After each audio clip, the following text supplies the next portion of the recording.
پورے قرآن مجید میں کہیں بھی غیر نبی کو نبی پر فضیلت دینے کا کوئی تذکرہ نہیں، لیکن بعض لوگوں کا یہ خیال ہے کہ نبی علیہ الصلوۃ والسلام کے علاوہ، یعنی محمد الرسول اللہ صلی اللہ تعالی علیہ وسلم کے علاوہ سیدنا علی رضی اللہ تعالی عنہ تمام انبیاء سے افضل ہیں۔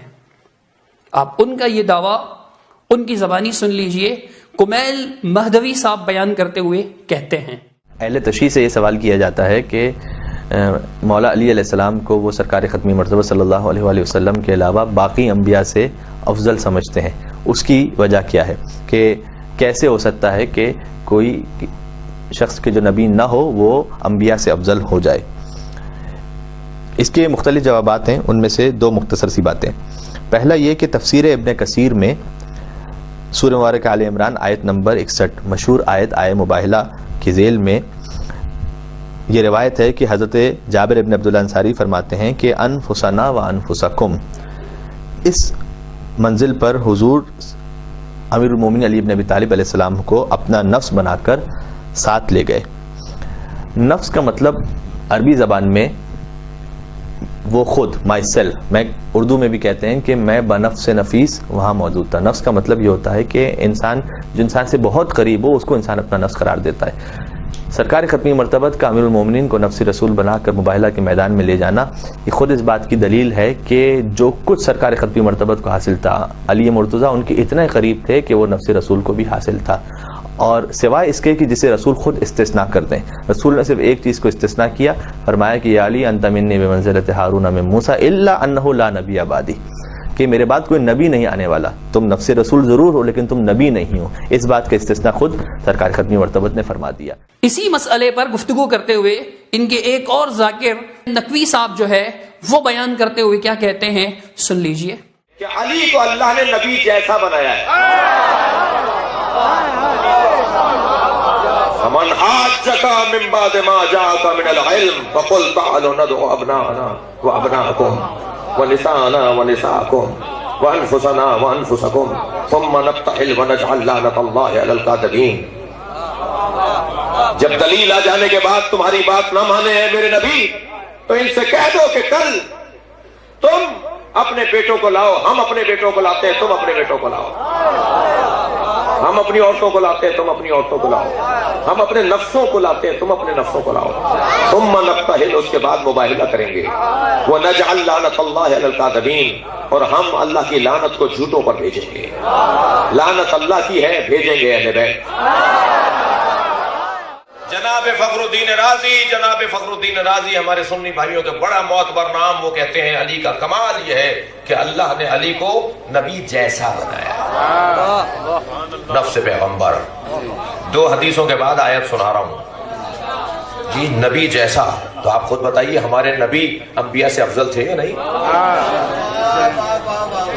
ہمارے نبی تمام انبیاء سے افضل ہیں، علی نبی جیسا ہے۔ الا لا نبی آبادی، پیغمبر نے فرمایا علی تم میری جان ہو، مجھ جیسے ہو، تمہارے بغیر میرا گزارا نہیں ہے۔ توجہ کر رہے ہیں؟ لیکن بس فرق اتنا ہے کہ تم میرے بعد کوئی نبی نہیں آنے والا۔ دونوں سیدنا علی رضی اللہ تعالی عنہ کی فضیلت تمام انبیاء پر بیان کرنے کے لیے دلیل دے رہے ہیں، اور دونوں نے قرآن مجید کی سورہ آل عمران کی آیت نمبر 61 پیش کی۔ اب اس آیت کے لفظ انفسنا و انفسکم سے سیدنا علی چونکہ رسول نبی مکرم صلی اللہ تعالی علیہ وسلم کے ساتھ تھے، تو بعض تفاسیر میں یہ آیا ہے کہ انفسنا جو ارشاد فرمایا کہ تم میں سے، ہم میں سے ایک، تم میں سے، تم اپنے ساتھیوں کو لے آؤ، اپنے ساتھیوں کو لے آئیں، تو یہ انفسنا کا معنی کرتے ہیں کہ حضرت علی رضی اللہ تعالی عنہ کو اللہ کے رسول اپنے ساتھ لے گئے تھے، تو علی نفس رسول ہیں۔ اب چونکہ وہ نفس رسول ہیں، جب نفس رسول ہیں تو جو مقام رسول علیہ الصلوۃ والسلام کا ہے وہ ان کا ہے۔ اور پھر آپ کے سامنے کمیل مہدوی صاحب نے نفس کے جو معنی بتائے وہ بھی آپ سن چکے ہیں۔ نفس کا مطلب عربی زبان میں وہ خود، مائی سیلف، میں اردو میں بھی کہتے ہیں کہ میں بنفس نفیس وہاں موجود تھا۔ نفس کا مطلب یہ ہوتا ہے کہ انسان جو انسان سے بہت قریب ہو اس کو انسان اپنا نفس قرار دیتا ہے۔ دیکھیے اللہ رب العالمین قرآن مجید میں ارشاد فرماتا ہے، سورہ روم کی آیت نمبر 21 ہے، فرمایا وَمِنْ آیَاتِهِ یہ اللہ کی نشانیوں میں سے ہے کہ ان خلق لکم من انفسکم ازواجا لتسکنوا الیہا، کہ اس نے خود تمہارے نفسوں میں سے تمہاری بیویاں پیدا کی تاکہ تم ان سے تسکین حاصل کرو. من انفسکم ازواجا، تمہاری بیویاں اللہ نے کہاں سے پیدا کی؟ من انفسکم، تمہارے نفسوں میں سے پیدا کی. تو اس آیت کا مطلب کیا ہوگا؟ سورہ روم کی آیت نمبر 21 کا، یعنی اس حصے کا مطلب کیا ہوگا کہ بیویاں انسان کا نفس ہے. ہماری بیویاں، ہر انسان کی بیوی اس کا نفس ہے. تو رسول نبی مکرم صلی اللہ تعالی علیہ وسلم کی بھی ازواج مطہرات تھیں، قرآن پاک میں بھی ان کا تذکرہ ہے اور کوئی اس کا انکار بھی نہیں کر سکتا. تو آپ صلی اللہ علیہ وسلم کی بیویاں پھر کیا ہوئی؟ آپ کا نفس ہوئی. چونکہ اللہ قرآن میں فرما رہا ہے کہ وَمِنْ آيَاتِهِ أَنْ خَلَقَ لَكُم مِّنْ أَنفُسِكُمْ أَزْوَاجًا، کہ یہ اللہ کی نشانیوں میں سے ہے کہ اللہ نے خود تمہارے نفسوں میں سے تمہاری بیویوں کو پیدا کیا. تو بیویاں نفس ہوئیں. نبی علیہ الصلوۃ والسلام کی بیوی، تمام ازواج مطہرات، اللہ کے نبی صلی اللہ تعالی علیہ وسلم کی امہات المؤمنین، سب کی سب کیا ہوئی؟ نفس رسول. چونکہ ان کی بیویاں تھیں، اور بیوی جو ہے وہ نفس ہوتی ہے، نفس رسول ہوئی. جب وہ نفس رسول ہوئی تو نعوذ باللہ ان کو کہنا چاہیے کہ تمام کے تمام ازواج مطہرات، تمام کی تمام جو ہیں وہ تمام کے تمام انبیاء سے افضل ہیں سوائے محمد صلی اللہ علیہ وسلم کے. ایسا نہیں کہتے. کیوں نہیں کہتے؟ جب ان کے نزدیک نفس کا مطلب ہوتا ہے بذات خود، بنفس نفیس، سیلف، یہ مطلب ہوتا ہے. تو بیویوں کے لیے بھی یہ لفظ وارد ہوا ہے. اور نبی علیہ الصلوۃ والسلام کی بیویاں بھی تھیں، تو وہ نبی علیہ الصلوۃ والسلام کی نفس ہوئی، ذات ہوئی، سیلف ہوئی. ان کے عقل کے مطابق، ان کی استدلال کے مطابق، ان کی منطق کے مطابق، ان کی سوچ اور ان کے فکر کے مطابق جو طرز استدلال انہوں نے اختیار کیا، جو لاجک انہوں نے اپنائی، اس لاجک کے مطابق نبی مکرم صلی اللہ تعالی علیہ وسلم کی ازواج بھی ان کا نفس ثابت ہوتی ہیں. قرآن سے ثابت ہوتی ہیں، سورہ روم کی آیت نمبر 21 سے ثابت ہوتی ہیں. تو پھر یہ کہیں کہ تمام انبیاء سے افضل تھیں سوائے محمد صلی اللہ علیہ وسلم کے. اگر نہیں کہتے تو پھر علی رضی اللہ تعالیٰ عنہ کے لیے جب یہ لفظ آتا ہے تو پھر سیدنا علی کو کیوں تمام انبیاء سے افضل قرار دیتے ہیں؟ یا تو کہیں کہ جی تمام ازواج مطہرات بھی تمام انبیاء سے افضل ہے. اگر لفظ انفس سے ہی استدلال ہے کہ اس کے معنی سیلف ہوتے ہیں، ذات ہوتے ہیں، ذات رسول تھے، تو یہ ساری ازواج مطہرات بھی ذات رسول ثابت ہوتی ہیں. تو پھر ان کی ازواج مطہرات رضی اللہ تعالی عنہن اجمعین، ان کے بارے میں بھی آپ یہی کہیں نا. چلیے ایک اور مثال سنیے. دوسری مثال سورہ آل عمران کی آیت نمبر 164، یعنی جس سورہ آل عمران کی 61 سے استدلال کرتے ہیں اسی سورہ آل عمران کی آیت نمبر 164 اللہ رب العالمین نے فرمایا لقد من اللہ علی المؤمنین اذ بعث فیہم رسولا من انفسہم یتلو علیہم آیاتہ ویزکیہم ویعلمہم الکتاب والحکمہ وان کانوا من قبل لفی ضلال مبین. فرمایا لقد من اللہ علی المؤمنین، اللہ نے مومنین پر احسان کیا. اللہ تعالیٰ نے مومنین پر احسان فرمایا. وہ احسان کیا ہے؟ اذ بعث فیہم، جب مبعوث فرمایا ان کے درمیان، من انفسہم، ان کی انفس سے. وہی لفظ انفسنا وہاں پر جو آیا سورہ آل عمران کی 61 میں، یہاں بھی انفس کا لفظ ہے. دیکھیے قرآن پر غور کیجئے. من انفسہم، ان کے نفسوں میں سے رسول بھیجا. یعنی مومنین سب کے سب نفس رسول ثابت ہوئے، سب کے سب. کیونکہ اللہ قرآن میں فرما رہا ہے سورہ آل عمران آیت نمبر 164، قرآن ہر مسلمان کے گھر پر ہوتا ہے. اٹھا کر دیکھیے لوگوں کا معاملہ کیا ہے. جیسے ہی کوئی اس قسم کا بیان سنتے ہیں، دلائل پر غور کرنے کے بجائے گالیاں دینا شروع کر دیتے ہیں، اس کی ماں بہن ایک کر دیتے ہیں، اس کے بارے میں فتوے لگانا شروع کر دیتے ہیں، اس کے بارے میں اول فول باتیں کرنا شروع کر دیتے ہیں. ارے بھائی یہ آخرت میں گالیاں کام نہیں آئیں گی، آخرت میں یہ تعصبات، یہ جانبداریاں کام نہیں آئیں گی. قرآن اٹھا کر دیکھیں کہ قرآن میں واقعی ایسے ہے یا نہیں. من انفسہم کے لفظ ہیں کہ اللہ رب العالمین نے نبی علیہ الصلوۃ والسلام کو بھیج کر جو ایمان والوں پر احسان فرمایا، وہ احسان کیا ہے کہ اللہ نے انہی کے نفسوں میں سے ایک رسول بھیجا. وہاں انفس کا ترجمہ نہیں کرتے، یہاں بھی نہیں کیجیے گا. اور کہیے گا کہ تمام مومنین انفس رسول ہیں، یعنی ہر مومن بذات خود نفس رسول ہے.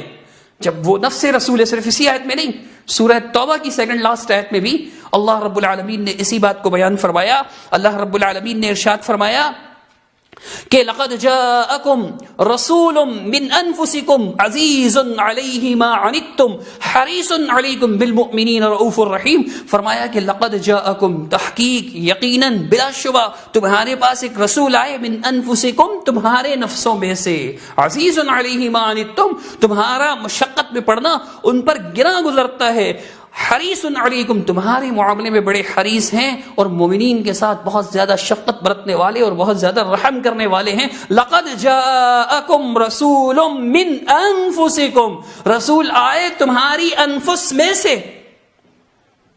یہ دو آیتیں، تمام کے تمام مومن کیا ہوئے؟ نفس رسول. جب نفس رسول ہوئے تو ان لوگوں کو چاہیے، کمیل بہدوی صاحب اور نقوی صاحب اور یہ جتنے بھی لوگ ہیں اس طرح کی باتیں کرتے ہیں، لفظ نفس کو لے کر، انفس کو لے کر اس طرح کی باتیں کرتے ہیں، تو صرف ایک آیت قرآن مجید کی اس پہ ٹک نہ جائیں، آگے بھی پڑھیں، ان آیات کو لے کر کے کہیں کہ تمام کے تمام ایمان والے نفس رسول ہیں. جب نفس رسول ہیں تو جو مقام رسول کا ہے وہ رسول کے نفس کا ہے. تو جو مقام رسول کے نفس کا ہے، رسول کا ہے، ایک ہی مقام ہے، تو وہ مقام کیا ہے کہ اللہ کے رسول صلی اللہ تعالی علیہ وسلم، محمد کریم صلی اللہ تعالی علیہ وسلم بالاجماع تمام انبیاء علیہم الصلوۃ والسلام سے افضل ہیں. تو ہر مومن بھی رسول اللہ صلی اللہ علیہ وسلم کے ساتھ ساتھ ہر مومن بھی تمام انبیاء سے افضل ہے. ایسا تو وہ نہیں کہتے، کہنا تو چاہیے انہیں، ایسا تو وہ نہیں کہتے. جب وہ یہاں نہیں کہتے، یعنی سورہ روم کی آیت 21 میں نہیں کہتے، سورہ آل عمران کی آیت 164 میں نہیں کہتے، سورہ توبہ کی سیکنڈ لاسٹ آیت نمبر 128 میں نہیں کہتے، تو پھر یہاں انفس کے معنی نفس رسول کیوں کرتے ہیں؟ اگر کرنا ہے تو پھر سب جگہ کیجئے، چونکہ لفظ سیم ہے، انفس. خود سوچئے، عقل استعمال کیجئے. تعصب اور جانبداری کام نہیں آئے گی. مجھے گالیاں دینا یا حق بیان کرنے والوں کو گالیاں دینا یہ کام نہیں آئے گا. قرآن اٹھائیے، غور کیجئے، قرآن نے صرف وہاں پہ انفسنا کا لفظ نہیں کہا، یہاں بھی انفسنا کا لفظ کہا ہے، تو یہاں آپ یہ معنی بیان کیوں نہیں کرتے؟ حالانکہ مقبول دہلوی صاحب نے اس آیت کا، سورہ توبہ کی آخر سے پہلے والی آیت کا جو ترجمہ کیا ہے، انہوں نے مسئلہ ہی حل کر دیا ہے. ویسے تو باقی لوگوں نے بھی جو ترجمہ کیا، تم ہی میں سے تقریباً سب لوگوں نے، یہ مقبول دہلوی صاحب نے ترجمہ کیا، رسول تمہارے ہی ابنائے جنس سے. رسول من انفسکم کا ترجمہ کیا، رسول تمہارے ہی ابنائے جنس سے. تو مطلب جنس بھی مراد ہوتی ہے، نوع بھی مراد ہوتی ہے. تمہاری جنس انسانیت سے رسول مبعوث فرمائے. وہاں بھی یہی مراد ہے کہ تمہارے اپنے جنس کے، ابنائے جنس کے لوگ، یعنی تمہارے ایمان والے ساتھیوں میں سے کسی کو، سب کو نہیں، کسی کو لے کر آئے. تو سیدنا علی کو لے آئے. نہ وہاں پر نفس رسول کا یہ مطلب ہے کہ وہ بذات خود جو رسول کو مقام حاصل تھا وہ علی کو بھی حاصل ہو گیا رضی اللہ تعالیٰ عنہ. نہ یہاں یہ مطلب ہے کہ جو مقام نفس رسول اللہ کو حاصل تھا وہ نفس رسول مومنین کو حاصل ہے. نہ یہاں یہ مطلب ہے، نہ وہاں وہ مطلب ہے. ہم تو یہ کہتے ہیں اگر آپ ایک جگہ وہ مطلب لیتے ہیں تو دوسری جگہ کیوں نہیں لیتے؟ اس کی وجہ قرآن سے بیان کیجیے گا، من گھڑت روایات سے نہیں.